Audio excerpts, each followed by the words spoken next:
سيدنا محمدا عبده ورسوله ولا نبي بعده. اللهم صل وسلم وبارك على سيدنا ومولانا محمد وعلى آله وصحبه وذريته وأتباعه إلى يوم القيامة. Amma ba'd. Kita muliakan dan kita hormati para habaib, para alim ulama, para muhibbin, hadirin, hadirat, rahimakumullah. Puji dan syukur kita selalu haturkan kehadirat Allah Subhanahu wa Ta'ala atas limpahan taufik dan hidayah serta inayahnya, yang dengan itu kita bisa berkumpul kembali di majlis yang penuh berkah dan rahmat ini. Salawat dan salam atas junjungan kita Nabi besar Muhammad sallallahu alaihi wasallam dan seluruh keluarga, para sahabat, zuriyat dan pengikut beliau sampai hari kiamat nanti.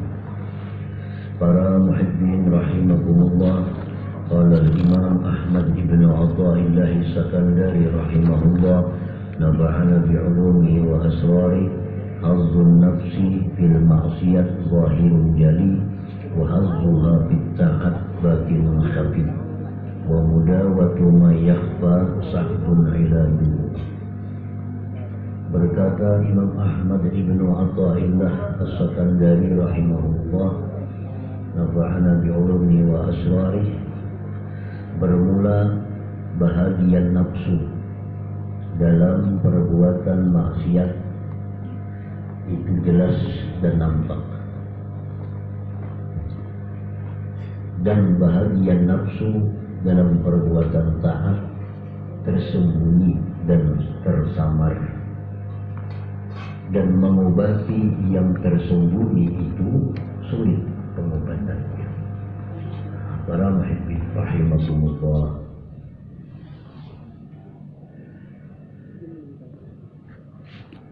sya'nun nafsi an tatluba ma fihi hazzun laha. Bermula keadaan nafsu yang ada dalam diri kita, bahwa keadaannya itu menuntut mencari sesuatu yang padanya itu bahagian nafsu.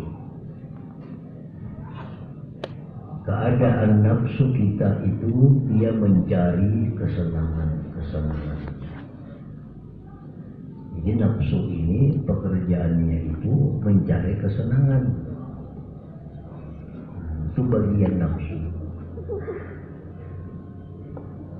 Sama ada kesenangan itu bermanfaat atau tidak bermanfaat, pokoknya nafsu ini pekerjaannya itu hanya mencari kesenangan.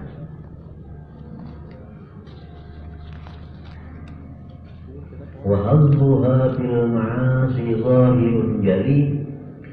Bermula kesenangan nafsu dalam perkara-perkara yang maksiat itu jelas nampak. Nafsu ini paling ketuju, paling senang dalam pekerjaan maksiat.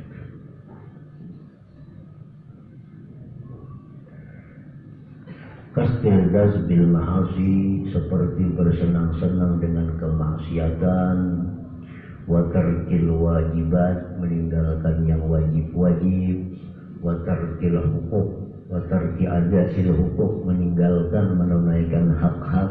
Nah itu kesenangan nafsu di situ. Jadi apabila nafsu ini senang dengan meninggalkan yang wajib, senang melakukan yang haram, senang tidak membayar hak, nah maka itu adalah memang keadaan nafsu demikian. Memang keadaan nafsu demikian. Wa mudawatuha hayyinun, dan mengobatinya nafsu yang demikian tadi hayyinun, mudah. Kalau orang itu ketujuh berbuat maksiat, orang itu ketujuh meninggalkan yang wajib, orang itu ketujuh meninggalkan membayar hak-haknya, mengobatinya itu hayyinun mudah. Mengobatinya itu mudah. Bagaimana cara mengobatinya? Kal uzlah, seperti mengasingkan diri. Nah, mengasingkan diri dari pergaulan orang banyak itu bagian dari mengobati nafsu yang suka berbuat kemaksiatan.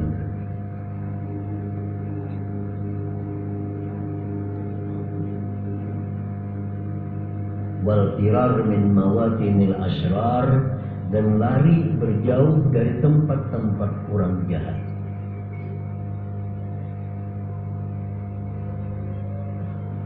Wa bisuhbatil akhyar, dengan bakawan orang-orang baik.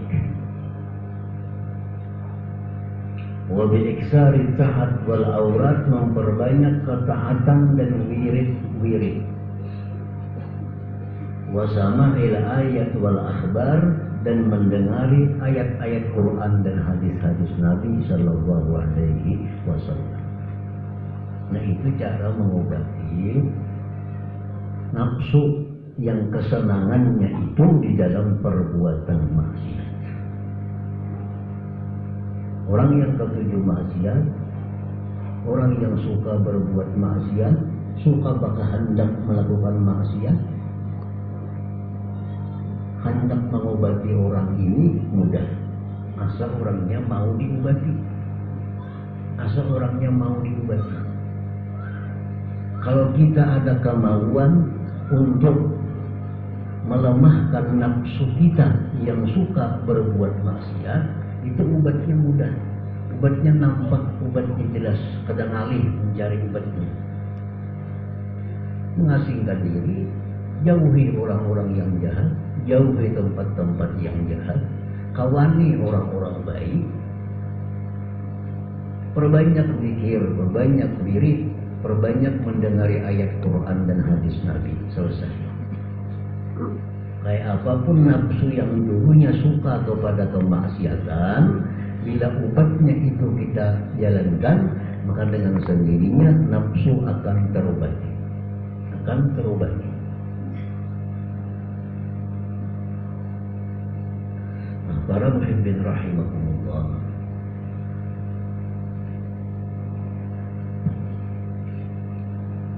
yang jadi masalah itu belum datangnya taufik Allah kepada seseorang. Ini jadi masalah. Hidayah sudah kita dapat melalui ceramah-ceramah, melalui majlis-majlis ta'lim. Itu hidayah, petunjuk. Petunjuk kalau hendak terhindar daripada maksiat ini, jauhi. Kalau hendak terhindar daripada maksiat ini bacaan diri. Kalau hendak terhindar daripada maksiat ini, bakawan orang baik. Itu petunjuknya sudah jelas. Hidayah sudah kita terima dari Allah. Tinggal lagi yang menjadi masalah, kita menunggu, mencari, berusaha agar diberi Allah taufik. Nah, dengan taufik itu kita bisa melaksanakan petunjuk. Dengan taufik kita bisa melaksanakan petunjuk. Ini pekerjaan-pekerjaan yang mendatangkan maksiat kepada Allah. Kita sudah tahu kalau hendak selamat daripada maksiat, keluar dari pekerjaan ini. Nah, menunggu keluar dari pekerjaan ini memerlukan taufik Allah. Kita sudah tahu kalau sakit kepala obatnya ini, tinggal minumnya. Nah, kita tahu bahwa obat sakit kepala adalah ini, obatnya ada. Tapi kalau belum ada taufiknya, kita kadang kalau minum obatnya. Bahwa ini obatnya tahu, obatnya ada, tinggal minum. Nah, menunggu minumnya itu perlu taufik dari Allah. Nah, kalau orang kadang ada kemudahan untuk berbuat taat, walaupun 1000 pengetahuan, 1000 petunjuk, tidak akan berguna bagi dirinya. Para muhibbin rahimakumullah. Jadi mengobati kesenangan nafsu kepada perkara-perkara maksiat itu mudah. Artinya obatnya itu obat pasaran.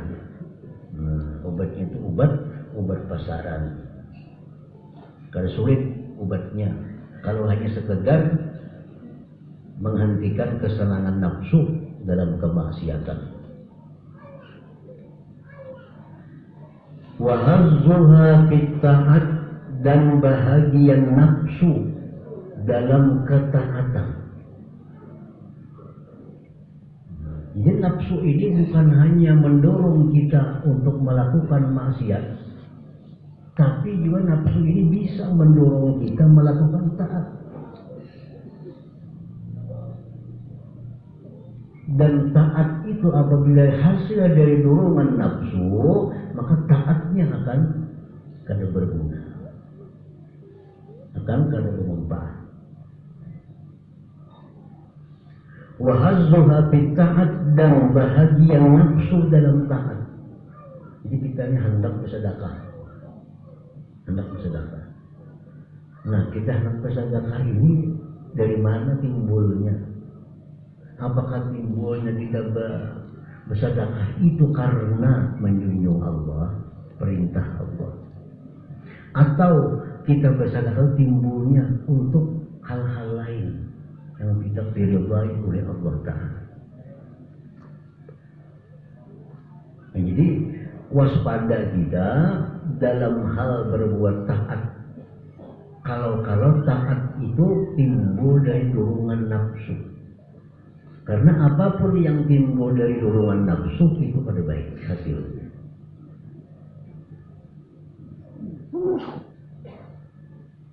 Bersedekah itu kan taat. Membaca Quran itu taat. Tapi kita lakukan taat itu dari apa dorongannya? Apakah dorongan dari perintah Allah kah? Atau dorongan nafsu kah? Sehingga kita bersedekah, sehingga kita mau mengeluarkan duit itu, apakah suruhan Allah atau suruhan nafsu? Nah, kalau suruhan Allah, maka yang akan dicarinya itu adalah mardatillah, keridhaan. Tapi kalau kita buat taat ini dorongan nafsu, yang kita cari itu pasti hal-hal yang menyenangkan nafsu. Pujian orang, simpati orang. Nah itu jadi perhatikan, dalam taat itu ada dorongan nafsu. Jadi nafsu bukan hanya kita bisa didorongnya untuk maksiat, tapi nafsu bisa mendorong kita untuk berbuat ketaatan. Nah ini sulit mengobatinya. Obatnya ini kada semudah yang tadi. Kalau suka maksiat, suka berbuat jahat, itu dari nafsu, jelas. Mengobati nyaman. Nah kadang-kadang nafsu ini bisa menyuruh kita berbuat taat. Dan pasti yang dicarinya itu kada keridhaan Allah. Pasti yang dicarinya kada keridhaan Allah. Nah, wa hazzuha fit ta'at, dan bahagia nafsu dalam ketaatan. Contohnya kata bil karamat, seperti mencari kemuliaan. Mencari kemuliaan. Ini bagus bacaan ini dibaca, bagus surah ini dibaca, nyaman dapat karamat kita. Lalu timbul nafsu menyuruh baca itu, nyaman kamu kita berkaramat. Nah ini dorongan nafsu. Dorongan nafsu.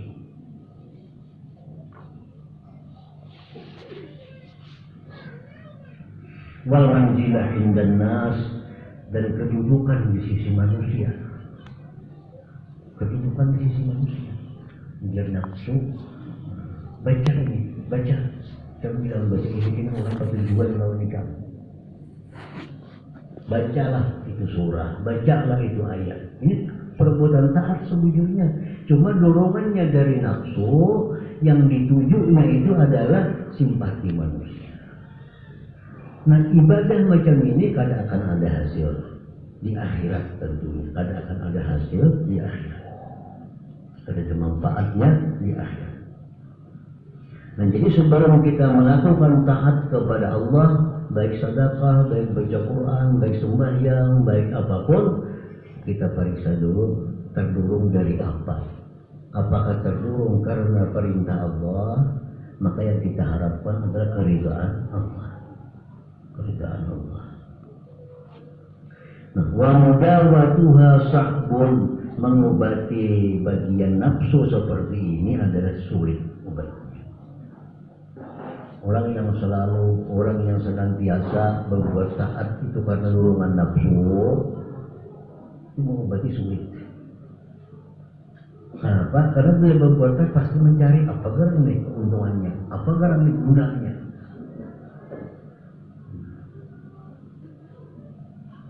Ini kadang akan bisa hilang dengan dibawa uzlah, dibawa menyendiri kan bisa hilang. Nah, pada yudawihi, maka tidak bisa mengobati akan dia illa kecuali syekhun mursyidun, guru yang bisa mengobati itu guru yang membimbing dia.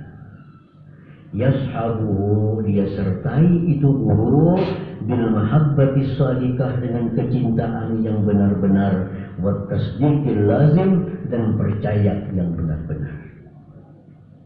Nah, kalau kita nih hendak membaiki diri, yang selama ini kita beribadah itu karena mencari kesenangan nafsu, hendak kita mengobati itu obatnya kada ada di pasaran. Ini obatnya mesti mencari guru yang mau membimbing kita, yang kita sertai itu guru dengan kecintaan dan kepercayaan yang benar-benar. Nah, mau hilang daripada penyakit ini. Nah, para muhibbin rahimakumullah, fal wajib 'alal 'abdi ittihamu nafsihi wa muraqabatuha, wajib atas seorang hamba itu tidak mempercayai nafsunya dan selalu mengintai. Jangan percaya, baca Quran ini, jangan langsung percaya. Jadi jangan langsung percaya. Mesti itu disangka jahat. Sangka jahatnya disuruh dengan diri kita. Ada boleh kepada orang lain. Kita selalu sangka buruk dengan diri kita, itu dianjurkan. Nak baca Qurannya, sekarang tujuan kita baca Quran. Jangan-jangan hendak kepentingan apa? Nah, para muhibbin rahimakumullah. Jadi ibadah dan taat kepada Allah itu sejatinya yang dicari hanya satu, mardatillah, keridhaan Allah. Itu yang pokok, yang paling tinggi yang dicari dalam sebuah ketaatan apapun. Kita sembahyang, yang kita cari itu keridhaan Allah. Kita puasa, yang kita cari itu kesenangan Allah. Kita bersedekah, yang kita cari itu kesenangan Allah. Kita berzikir, yang kita cari itu kesenangan Allah. Kita nuntut ilmu, yang kita cari itu mardatillah, keridhaan Allah. Nah, ini paling tinggi harapan dalam sebuah ibadah. Jadi Imam Ghazali mengatakan dalam suatu perbuatan taat itu diperlukan 2 ikhlas.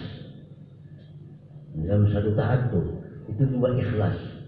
Pertama, ikhlas fil amal, ikhlas pada beramal.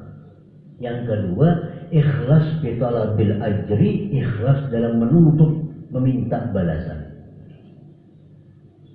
Nah, ikhlas fil amal, dia lakukan sembahyang lillah, karena Allah.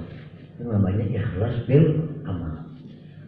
Dia bersedekah ikhlas karena Allah. Dan yang dia tuntut, yang dia cari mardatillah. Nah, itu sudah, itu ikhlas. Kedua-duanya dia dapatkan. Inya sembahyang sunat karena Allah. Dan yang dia harapkan keridhaan Allah. Nah, bila kalau macam itu dalam setiap kali perbuatan taat, maka pasti akan ada hasil yang kita dapatkan di akhirat nanti. Nah ini yang paling sulit bagi nafsu itu.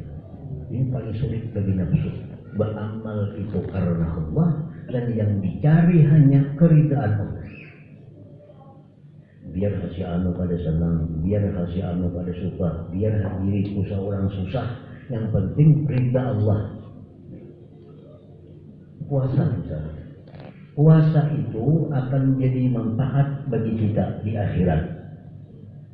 Bila kita puasa, satu, menjunjung perintah Allah. Dua, yang diharapkan dengan puasa itu keridaan Allah. Nah ini sempurna, sudah ikhlas. Bila ada macam itu, ada jenis. Jadi yang dicari dalam ikhlas itu hanya dua. Ikhlas dalam beramal, ikhlas dalam mencari balasan. Nah, lain pada itu ada ikhlas. Demikian pendapat sebagian para ulama-ulama kita terdahulu. Para muhibbin rahimahullah. Nah yang kedua,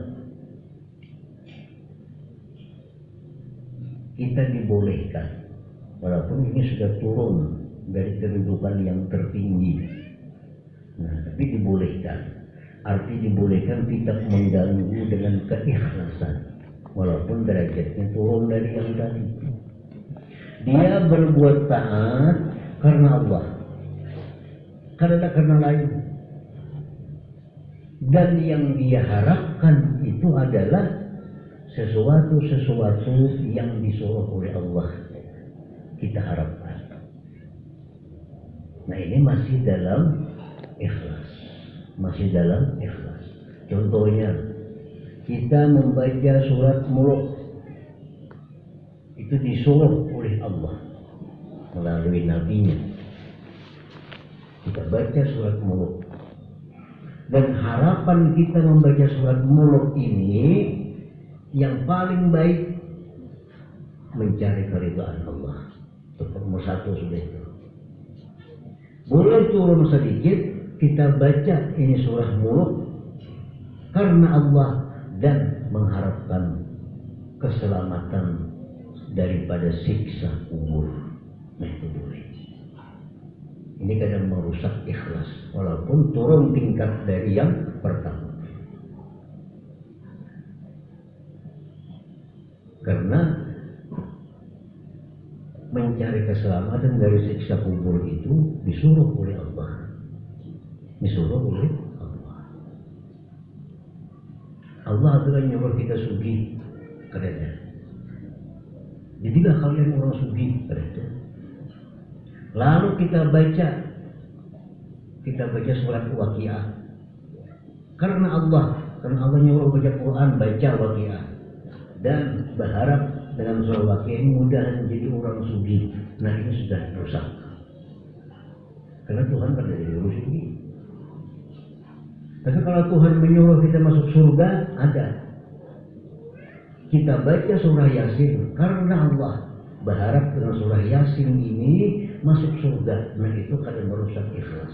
Tapi di bawah dari tingkatan mencari keridhaan Allah.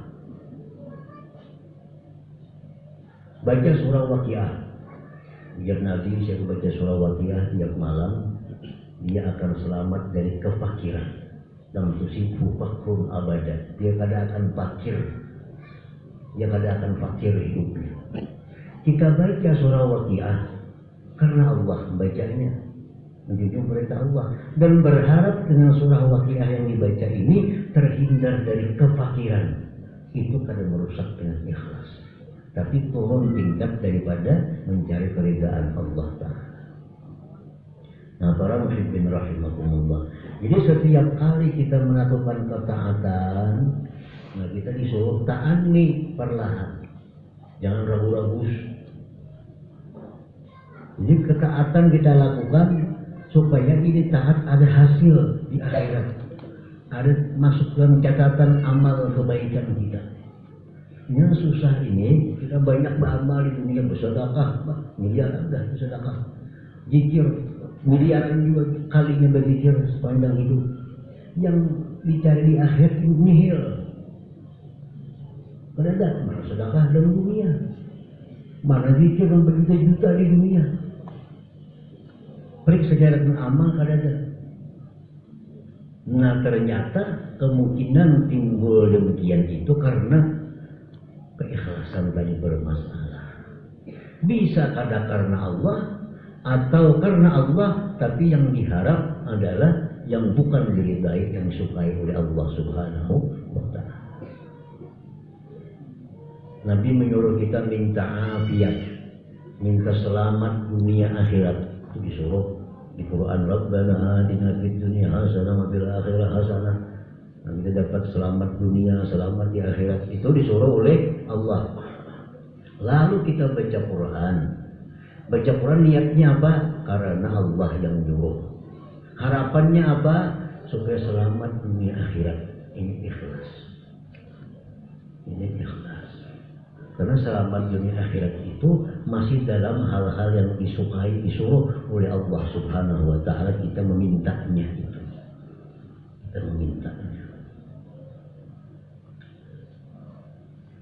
Nah jadi sebuah ketaatan kalau hendak dapat manfaatnya, satu, ketaatan dilakukan karena Allah.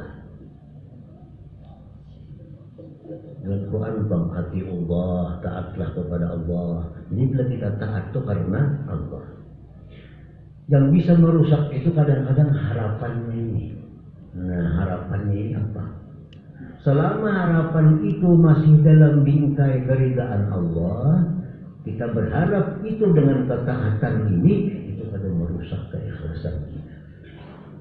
Nah biasanya nafsu itu kalau mendorong kita untuk berbuat taat, ada harapan-harapan yang diintai, yang bukan diridai oleh Allah Subhanahu wa Ta'ala. Nah sia-sia taat kita, sia-sia ibadah kita, sia-sia sedekah kita, sia-sia sembahyang kita. Kalau dengan sembahyang itu walaupun kita karena Allah, tapi harapannya itu sesuatu yang kada sesuai dengan kesukaan Allah Subhanahu wa Ta'ala. Para muhibbin rahimakumullah. Afiat itu disuruh oleh Nabi. Fas'alullah al-afiyah. Mintalah kepada Allah afiat.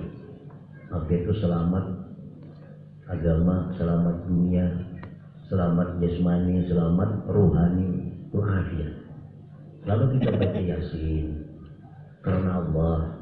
Allah menyuruh baca Yasin, baca Yasin dengan harapan apa? Harapan diberi Tuhan afiat. Nah itu ada merusak Allah. Tapi kalau harapan-harapan itu sifatnya duniawi, harapan-harapan itu sifatnya dunia, tidak ada bersangkutan dengan akhirat, tidak ada bersangkutan dengan kebaikan akhirat, menunggu dunia yang dicari dengan taat ini, maka itu akan menghasilkan sia-sia daripada ketaatan. Nah, para muhibbin rahimakumullah, nafsu kita bisa mengajak kita berbuat taat, tapi hasilnya pasti yang dicarinya adalah kepentingan-kepentingan duniawi. Jadi kita hendak berbuat taat, kita perlahan dulu, baik itu sembahyang, baik bersedekah, baik baca Quran, baik berzikir, jangan langsung kita turuti. Nah, hendak membuat taat, kenapa larang membuat taat? Allah nyuruh taat jujur. Nah, bagaimana taat itu? Nah, ini kan periksa apa keinginan bila taat kepada Allah itu. Bila keinginan itu sesuai dengan apa-apa yang diridai oleh Allah, laksanakan. Tapi bila yang keinginannya itu keinginan duniawi, nah maka ini adalah hasil daripada dorongan nafsu semata-mata. Nah, para muhibbin rahimakumullah.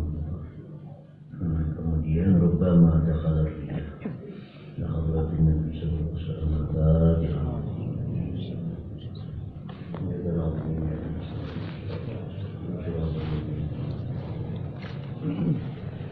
Ya Allah biha, ya Allah biha, ya Allah biha husnul khatimah, ya Allah biha, ya Allah biha, ya Allah biha husnul khatimah, ya Allah biha, ya Allah